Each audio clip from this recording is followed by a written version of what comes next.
அனைவருக்கும் நோட் பரமயோகியின் பணிவான வணக்கங்கள். பரமயோகி வீச்சு வலை புதியது மற்றும் பழைய வீச்சு வலை பழுது நீக்கி தரப்படும். ஐயா அதிபத்த நாயனாருக்கு என்னுடைய மனமார்ந்த நன்றி. ஐயா அதிபத்த நாயனாருடைய அருளால் தான் வலை மேக் பண்ணி கொடுத்துட்ருக்கோம். அவருடைய ஆயுதத்தை நம்ம தயார் செய்து கொடுக்குறதுல ரொம்ப மகிழ்ச்சியாக ஃபீல் பண்ணுறேன். அது மட்டும் இல்லாமல் திருப்பூர் மாவட்டத்தில் இருக்கக்கூடிய பெரியசாமி ஐயா தான் நம்மளை ஊக்கப்படுத்தினார். நீங்கள் நல்லா சொல்லித்தரீங்க, ஒரு ஆசிரியராக நம்ம இதை வகுப்பெடுத்தோம், நீங்கள் நல்லா சொல்லித்தரீங்க, நீங்களே எனக்கு வலை மேக் பண்ணி கொடுங்கன்னாரு ஒரு 5 வருடங்களுக்கு முன்னாடி. இன்றைக்கி அவர் நமக்கு ஒரு வலை கேட்டிருக்காப்புல. ஸோ அவருடைய முன்னெடுத்தில் அவர் ஊக்கப்படுத்தினால தான் நம்ம அடுத்த நிலைப்பாட்டுக்கு போனோம். இன்றைக்கி ஒரு அரசாங்கத்திலேருந்து ஒரு சான்றிதழும் வாங்கியிருக்கோம். கண்டிப்பாக அடுத்த பதிவில் நான் வாங்கின சான்றிதழை உங்களுக்கு பதிவில் கொடுக்குறேன், எப்படி இருக்குது அப்படின்ட்டு பாருங்கள். ஸோ வலையில் நிறைய வேறுபாடுகள் இருக்குது. அதில் நம்ம என்னென்னலாம் மாடல் வச்சுருக்கோம், இப்போ நம்ம என்னென்னலாம் எதெல்லாம் செய்து கொடுக்குறோம் அப்படின்றதையுமே நீங்கள் பார்க்கலாம். இது கடல் வலை. ஆக்சுவலாக இது கடலில் வீசுறதுக்காக நம்ம மேக் பண்ணக்கூடிய வலை. எப்படி இருக்குன்னு பாருங்கள். இது முறுக்கு கயிறு நம்மளே முறுக்கு இந்த பார்க்குறது ரெடிமேடு கயிறு மாதிரியே இருக்கும் பார்க்குறதுக்கு, ஆனால் முறுக்கு கயிறு எப்படி இருக்குன்னு பாருங்கள். இது முறுக்கு கயிறு, இதை பார்த்தா உங்களுக்கு தெரியும். இது ஆக்சுவலாக ரெடிமேடு கயிறு மாதிரியே இருக்கும், ஆனால் இது நம்ம முறுக்குனது தான். பார்க்குறதுக்கே அழகாக இருக்கும் பார்க்குறது. ஏன்னா கருப்பு எனக்கு ரொம்ப பிடிக்குன்றதுக்காக நான் கருப்பில் முறுக்குனேன். இது கை கயிறு. ஆக்சுவலாக இது கை கயிறுன்னு சொல்லுவாங்க. இதில் பார்த்தீங்கன்னாக்கா ஃபஸ்ட் பேட்ச் கொஞ்சம் ரஃப். இது பார்த்தீங்கன்னா நம்ம 32 mmலாம் கிடையாது, கட்டை விரல் நுழையிறது. அதுக்கப்புறம் இருக்கிற பேட்ச் பூரா பார்த்தீங்கன்னாக்கா நைஸாக இருக்கும் பாருங்கள். ஒரு 22 23 தான் இருக்கும் திக்னஸ்ஸு. அதுக்கு கீழே லாஸ்ட் பேட்ச் மட்டும் நம்ம நீளம் போட்டிருப்போம். இது உள்ள ஒரு 15 16 உள்கயிறு வரும். உள்கயிறில் நிறைய பேருக்கு சந்தேகம் வரும், சார் எத்தனை சார் உள்கயிறு வரும் அப்படின்னு நிறைய பேர் என்ன கேட்டிருந்தீங்க. அது வலைக்கு ஏற்ற போல் மாறுபடும். இப்போ உதாரணத்துக்கு இந்த வலை நார்மல் வலை. இது 16 உள்கயிறு 15 உள்கயிறுன்னு வச்சுங்களேன். இந்த வலை பார்த்தீங்கன்னா ரொம்ப பெருசாகவுமே இதுவுமே நல்லா பெருசாகவே விரிந்து விழும். என்ன இதில் ஒரு பெரிய விஷயம் என்னென்னா, இப்போ கட்டை விரல் சைஸில் ஒரு 16 உள்கயிறு வருது அப்படின்னா, இப்போ இந்த 2 விரல் சைஸில் பார்த்தீங்கன்னாக்கா ஒரு 15 உள்கயிறு வரும். நம்ம சுற்றளவு கணக்கு வச்சுக்கிறது, ஏன்னா ஒவ்வொரு வலைக்கும் ஒவ்வொரு மாதிரி கணக்கு வரும். இதுவே நம்ம எறா பிடிக்கிற வலையெல்லாம் பார்த்தீங்கன்னா 20லேருந்து 21 23 கூட எந்த அளவுக்கு உள்கயிறு ஜாஸ்தியாகுதோ அந்த அளவுக்கு வலையை அகலப்படுத்திக்கலாம். ஏன்னா நம்ம விற்பனை பொழுது ஒரு குறிப்பிட்ட அளவுக்கு மேலே நம்ம பொருளை சேர்க்க முடியாது. ஏன்னா அந்த ரேட்டுக்கும் மக்கள் கட்டுப்படி ஆகாது, அவங்களும் ரொம்ப சிரமப்படுவாங்கன்றதுனால ஒரு குறிப்பிட்ட அமௌண்ட்டுக்கு ஒரு குறிப்பிட்ட அகலத்துக்கு ஒரு 70 அடி ஒரு 60 அடி சுற்றளவு என்னென்னலாம் வருதோ அதுக்கேற்ற மாதிரி நம்ம பண்ணிக்கலாம். இது 6 பேட்ச் கொண்ட வலை பார்த்தா தெரியும். இது ஃபஸ்ட் பேட்ச் 1. இங்கே பாருங்கள், ஒரு பேட்ச் எவ்வளோ நீட்டுக்கு பாருங்கள். என்னுடைய என் ஹைட்டுக்கு இருக்கும் ஒரு வலை பேட்ச் மட்டுமே. ஏன் காரணம்னா இது கடல் வலை, கடலுக்கு போடுற வலை. அடுத்தது செகண்ட் பேட்ச் பாருங்கள், இது 3rd பேட்ச்சு, இது 4th patch, 5th patch, 6th batch. 6 patch. நம்ம 8 பேட்ச்லாம் வைப்போம், 9 பேட்ச் வைப்போம். அது எந்த வலைக்குன்னு காட்டுறேன். இப்போ இதை பார்த்தீங்கன்னாக்கா கடல் வலை. இந்த வலையை என்ன பண்ணிட்டேன் அப்படின்னா, ஆற்று பகுதியில் எடுத்து போய் வீசிட்டேன். வீசின உடனே உள்ளே இருக்கக்கூடிய கெண்டை மீன்லாம் அசால்ட்டாக அப்படியே மேலே பிச்சுக்கிட்டு அப்படியே மேலே போக ஆரம்பிச்சுது.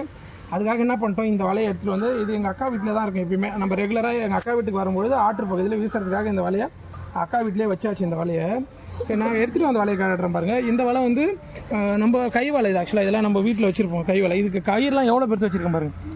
இந்த கயிறு பாருங்கள், எவ்வளோ பெரிய கயிறு பாருங்கள். ஏன் இந்த கயிறு நான் கொடுத்துருக்கோம்னா, இப்போ 2.5 கயிறை போட்டு முறுக்கி 5 வச்சுருக்கேன் பாருங்கள். இது நம்மளோட கை வலை. இப்போ நம்ம வலை மேக் பண்ணுறோம் அப்படின்னா நம்ம எவ்வளோ பொருள் அதில் ஆட் பண்ணணும்னு உங்களுக்கே தெரியல. இதை ஒரு நண்பர் பார்த்துட்டு எனக்கு இதே மாதிரியே வலை வேணும்னு கேட்டாப்புல. இப்போ அவருக்கான வலையுமே மேக் பண்ணிகிட்ருக்கோம். இப்போ இதில் பாருங்கள், இதுவுமே 6 பேட்ச் கொண்ட வலை. இந்த வலை எப்படி பாருங்கள், 2 விரல் போகும், 40 mm திக்னஸ், 2 விரல் போகுது பாருங்கள், 40 mm திக்னஸ் கொண்ட வலை. இது பார்த்தீங்கன்னா 6 பேட்ச்சு. கீழ் பேட்ச் பாருங்கள், 1,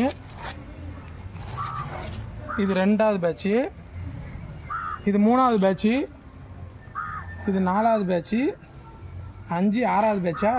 இந்த 3 பேட்ச் மட்டும் பார்த்தீங்கன்னா நான் 40 mm திக்னஸோட கம்மியாக கொடுத்துருக்கேன் பாருங்கள். திக்னஸ் கம்மி, ஏன்னா அப்போ தான் நல்லா வலை உடஞ்சி விழுன்ட்டு. இதை மாதிரிலாம் நம்ம கஸ்டமர்கிட்ட கொடுத்தோம் அப்படின்னா வலை கிழிஞ்சிருச்சுன்னா அவங்க ஃபீல் பண்ணுவாங்க, என்ன நம்ம உடனே இப்போ தான் வாங்கணும் வலை. வீச்சு வலையை பொறுத்த வரைக்கும் வலை மீன் பெரிய மீன் தன்னை தற்காத்துக்கிறதுக்கு ஒரு பொருள் தப்பிக்க தான் பார்க்கும். கண்டிப்பாக அது கிழிக்கிறதுக்கு தான் முற்படும்.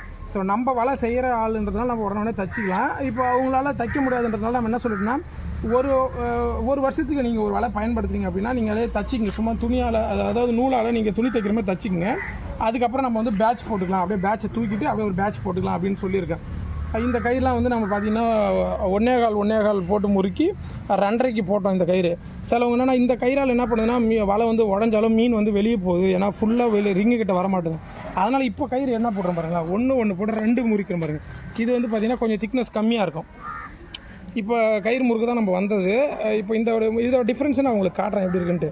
ஸோ இப்போ இது வந்து 2 விரல் போகக்கூடாது. ஒரு ஆள் வந்து ஒரு எத்தனை வலை வச்சுருக்கணும் அப்படின்னா, பெரிய மீன் பிடிக்கிறதுக்கு இந்த வலையும், கட்டை விரல் சைஸில் ஒரு வலையும், இன்னொரு வலை காட்டுறேன் பாருங்களேன். இந்த வலை வச்சுக்கிட்டிங்க அப்படின்னா 3 வலை வச்சுக்கிட்டிங்கன்னா உங்களுக்கு எல்லா மீனுமே நீங்கள் பிடிச்சிக்கலாம், இன்க்ளூட் எறாவும் சேர்த்து. நான் எறா பிடிச்ச வீடியோ வந்து உங்களுக்கு இதிலே போஸ்ட் பண்ணுறேன், அந்த லாஸ்ட் வீடியோவில் பாருங்கள். இது வந்து பார்த்திங்கன்னா சுண்டி விரல் நுழையக்கூடிய ஒரு கன்னி இதாச்சா. இதில் வந்து எறா வந்து பார்த்திங்கன்னா மோட்டு எறான்னு சொல்லுவாங்க. அதாவது பெரிய பெரிய கொடுக்கு வச்சுருக்கோம், அது ஆற்றில் இருக்கும் அந்த எறா இதில் கிடைக்கும். ஆனால் கடல் சைடில் வந்து என்ன பண்ணுவாங்கன்னா, இதோட ரொம்ப சின்னதாக இருக்கும், அந்த வலையை போட்டு தான் பிடிப்பாங்க. அந்த வலையும் நம்மக்கிட்ட இருக்குது, அது ஊரில் இருக்குது. இப்போ நான் ஒரு வலை மேக் பண்ணியிருக்கேன், அதை பாருங்கள்.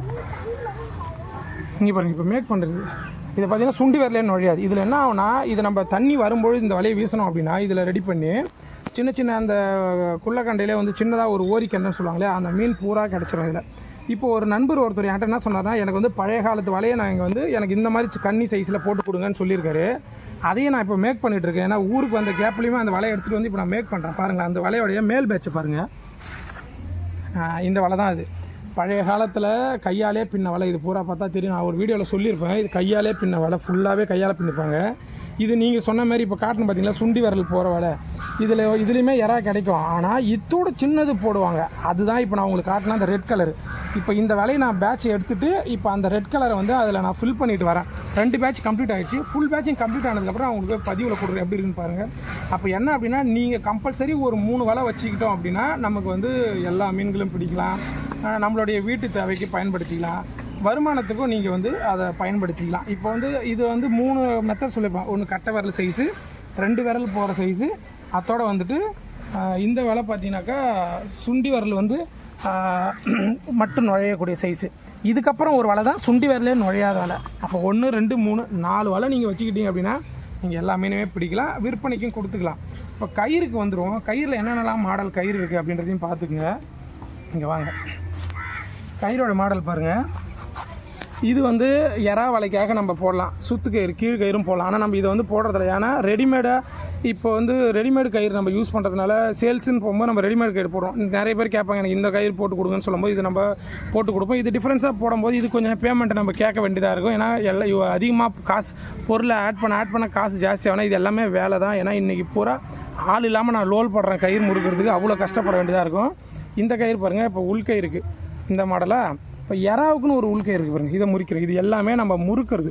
அப்படியே வாங்கிட்டு வந்து வெறும் வலையில் போடாமல் இந்த மாதிரி நம்ம முறுக்கினா தான் கயிறு வலை வந்து நல்லா உடஞ்சி விழும், பார்க்குறதுக்கு அழகாக இருக்கும். இங்கே பாருங்கள், முறிக்கிற பாருங்கள், கயிறு பாருங்கள் எவ்வளோ முறிக்கிற பாருங்கள். ஸோ இந்த மாதிரி வேலைப்பாடுகள் ஜாஸ்தியாக இருக்கிறதுனால தான் இந்த வலைக்கான மதிப்பு கூடுதலாக இருக்கும். நிறைய பேர் சொல்லுவாங்க வலை வந்து ஜாஸ்தியாக ரேட் இருக்குன்னு.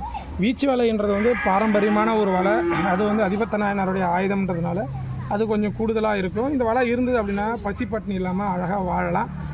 படிப்பறிவு இல்லாதவங்க கற்றுக்கிட்டாங்க அப்படின்னாக்கா அவங்களுடைய வாழ்வாதாரம் நல்லாயிருக்கும், திருடு பொய் இல்லாமல் வாழலாம்.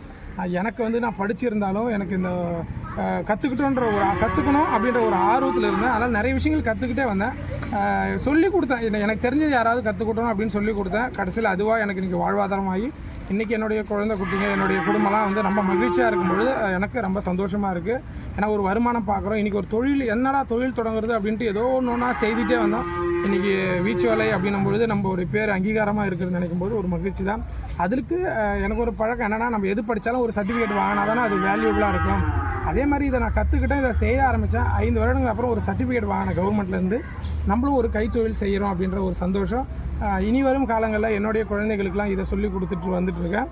அவங்க ஒரு குலத்தொழிலாக, எனக்கு அப்புறம் வரக்கூடிய என்னோடய குழந்தைகள் இதை குலத்தொழிலாக எடுத்துக்குவாங்க அப்படின்ற நான் நம்புகிறேன். அதனால தான் நம்ம அதிபத்த நாயனா நம்ம கூட இருக்கிறதுனால இதை ஒரு ஆன்மீக பொருளாகவும் நான் வந்துட்டு மேக் பண்ணி கொடுத்துட்ருக்கேன். ரொம்ப மகிழ்ச்சி. நம்ம வழியில் எப்பயுமே எல்லா வழியிலும் உருத்தராஜ கொட்டை இருக்கும். அதே நிறைய பேர் கேட்டாங்க, ஏன் உருத்தராகம் பயன்படுத்துறீங்க, உருத்தராஜ கொட்டையை வலையில் கட்டுறீங்க அப்படிலாம் கேட்டாங்க. அது என்னுடைய ஆன்மீக நம்பிக்கைக்கும் நம்ம யோகத்தில் இருக்கிறதுனால, யோகா வழியில் பின்பற்றதுனால நம்ம ஒரு மன சந்தோஷத்துலேயும் நம்ம இருக்கோம். நிறைய பேர் கேட்டிருக்காங்க, நீங்கள் எங்களுடைய வலையிலையுமே நீங்கள் உருத்தராஜம் கட்டி கொடுங்க அப்படின்னு கேட்பாங்க. ஸோ அது அவங்க விருப்பப்பட்டாங்க அப்படின்னாக்கா நம்ம வந்து வலையில் கட்டி கொடுக்குறது. அது ஏன்னா ஒரு நம்பிக்கை. நான் வந்து இறைப்பற்றோடு நம்ம நேசிக்கிறதுனால நம்ம அதை செய்துட்ருக்கோம். என் வலையில் எல்லா வலையிலையுமே இருக்கும்.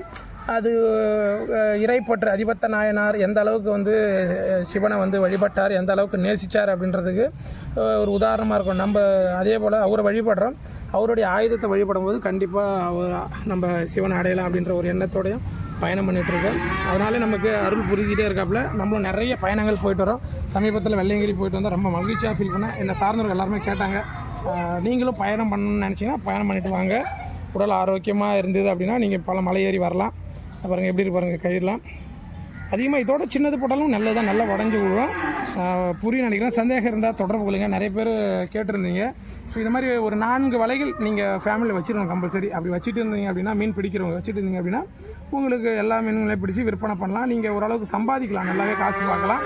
உங்களுடைய குழந்தை குடும்பங்களை நல்லா சந்தோஷமாக வச்சுக்கிறதுக்கு ஒரு வாய்ப்பாக இருக்கும். வாழ்க யோகம் யோகம். அடுத்த பதிவில் கண்டிப்பாக சந்திக்கிறேன். ஏதாவது சந்தேகம் இருந்தால் கமெண்டில் கொடுங்க, நான் அதுக்கான விளக்கங்களும் கொடுக்குறேன். நன்றி.